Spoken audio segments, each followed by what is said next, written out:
First, let me just say that I am humbled, honored, eager, and excited to be here with this fantastic leadership team in this role. Thursday was a great day. Thursday was a day where we came together as a conference and unified and agreed to proceed together with a vision.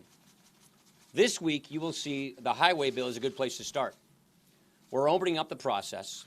We're allowing members to participate in a way that the founders intended. And we're advancing an issue that is a big priority to the hardworking taxpayers of this country.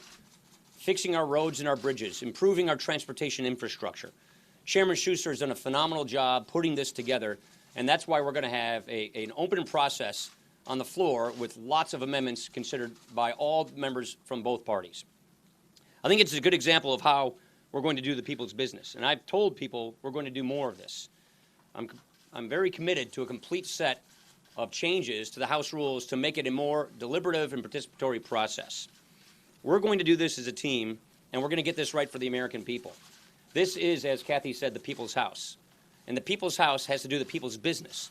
And this week we're getting started by doing the people's business by working on issues that are near and dear to the working Americans who need to see progress here in Washington. So I'm excited about getting to work. I'm excited about this leadership team. And I want to now turn over to our capable Majority Leader, Kevin McCarthy. Well, thank you. And we're excited about Speaker Ryan and all the new changes. I want to take one moment to reflect on the differences between problem solving and politics in Washington. And there's a great example this week. Last night you heard from the company responsible for building the Keystone Pipeline. They asked us to suspend their permit application. Why? Because it's been 7 years. It's an example of this administration devoid of critical thinking or solutions. Then take what you're going to see on the floor in the House. You're going to see us bring up the Senate highway bill, put the policies from the House, and then have many amendments to take up ideas on both sides of the aisle. Because we're not afraid of having an idea, but more importantly, we strive for finding a solution to a major problem. That's the difference you'll see between this current administration and this new leadership. We want to solve problems regardless how difficult they may seem. We want to bring creative thinking and solutions and a process that lets every voice be heard in Congress. So I'm excited about the change. I'm excited about what the future holds. And more importantly, I'm excited about making this the people's house. I too want to welcome Speaker Ryan, and our members are very excited about this new opportunity. And I think you saw it displayed over the weekend when Paul went out and did all of the Sunday talk shows and really talked about a new vision rooted in conservative solutions to getting our country back on track, getting the economy moving, creating jobs. And of course, it starts this week with this transportation bill. Well over 100 amendments will be voted on the House floor, where all members have an opportunity to join this debate, to bring their ideas forward, and then ultimately let the House decide, let the will of the people's House decide the best direction forward to building infrastructure, and again, something that's going to get our economy moving again.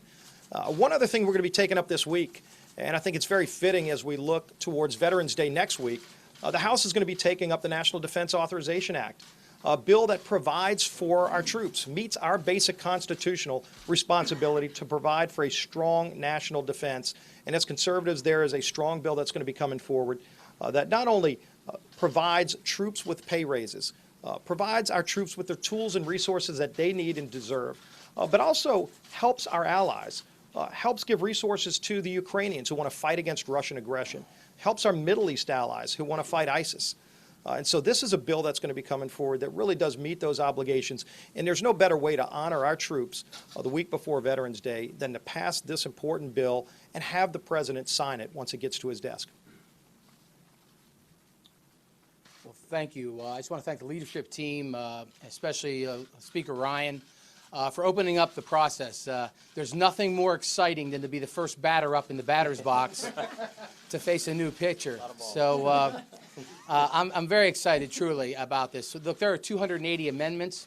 We're going to go through them. I think we can demonstrate that we can have an open process. We can get through this bill. It came out of committee. It was on voice vote. It's a bipartisan bill. There's a lot of great reforms in it. This is important to the economy, to the jobs, and to American competitiveness for us to rebuild and expand our infrastructure in this country. It so badly needs it. As I said, it's a bipartisan bill. It's a 6-year bill. It creates flexibility for states, which they've asked for. This 6-year bill creates more certainty for the folks out there that are doing the work on our roads and infrastructure around the country. Reforms to streamlining the federal bureaucracy, cuts red tape. We've refocused our efforts onto what's important to the nation, to moving freight. And we're also maintaining good, strong commitment to safety in this bill. And finally, we're encouraging innovation to make sure those new technologies of the future are being put into play when we're building roads and in the various different modes of transportation. So we want to reward those folks for using that technology. So again, I'm very excited to be here today. It's going to be a long 3 days, but I'm looking forward to the challenge. Thank you. All right, so just do me a favor. I think I know most of you, but I don't know all of you. Just introduce yourself first off. So. Speaker Ryan, Erica Warner with AP, thank you. You've made clear over the weekend that you don't intend to take up immigration reform overhaul legislation under President Obama. Is that still a goal of yours under a future president? Do you still have the goal of citizenship? My positions are very well known and unchanged on this issue. But I think given the fact that the president tried to do an end run around Congress, to go it alone, to try and write laws himself unilaterally, which is not what presidents do, that's what Congress does, I think on this particular issue, he's proven himself untrustworthy on this. On issues such as border enforcement, interior enforcement, where I think we all have consensus, I think that'd be fine if we can advance that. But I do believe that if we try to move in a comprehensive way with a president who's proven that he wants to go it alone, I don't think that works. Luke Russert, Pack. Only half this transportation bill is paid for over the duration of its 6 years. What do you say to your conservative colleagues that say that is business as usual, that Washington is going forward with 6 years of funding, or a 6-year bill only paying for 3? It's a 3-year bill that has 3 years of financing, and if we can come up with more financing down the road, we can add more years to the bill. What about the export? Speaker Ryan, David Drucker, the Examiner. How difficult is your job, given the fact that you've got a dozen Republican presidential candidates, most of whom are running around the country down-talking congressional Republicans, saying you're the bigger problem, bigger than Obama, because at least he's honest about what he wants, and Republicans aren't fighting? Look, I'm not concerned about the presidential election. That's going to work itself out. What I am concerned about is making sure that we do our jobs here. We were elected by our constituents to represent their interests here in Congress, and that's what we're going to do. Also, I've said to this on Thursday to my colleagues and together, we're going to go on offense. We're going to go on offense on ideas and give the country a bold alternative agenda because we don't think the country's heading in the right direction right now. We think the last 7 years have been bad years for advancing the American idea, for helping hardworking taxpayers, for helping working people who are struggling to get ahead. We need to go a different direction, and we owe it to the country to show that different direction. So that's what we're going to focus on, and we're not going to worry about who is doing what in a presidential election. Craig Gilbert, Walking Journal Senate. Also a Packers owner. Also okay, only Packer owners get questions answered. So you said that Republicans haven't offered the voters a sufficient choice at election time. Obviously, of course, you were on the ticket in 2012. Was that not a clear choice that voters had in that case? I think we need to do more. I think we need to be more specific. I think we need to be more bold. Look, I really truly believe that the next handful of years will determine what kind of country we're going to have for a long time. We are in a generational defining moment, and that is why if we don't believe that the country is headed in the wrong direction, we don't think that it is. We think the president has been leading it in the wrong direction.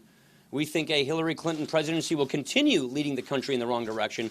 That is why we feel that we have an obligation to the hardworking citizens of this country to show them how we would do things differently, to tackle our country's problems before they tackle us, and to get things fixed, to advance our principles, to show how we can make things better for people who are struggling in America.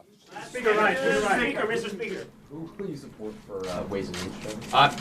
We'll find out on Wednesday. Thanks. Todd Zwillig for Public Radio. Top line budget numbers are done. Omnibus isn't. how are you going to approach the issue of riders? Are you prepared to have a confrontation over those riders? And what's your attitude about the importance of riders or social policy in Right, the so approach vote? we have a tough deadline, December 11th. We've got not a lot of time between now and then, so we're going to have to put together appropriations, but this is the legislative branch, and the power of the purse rests within the legislative branch, and we fully expect that we're going to exercise that power. Thank you, everybody.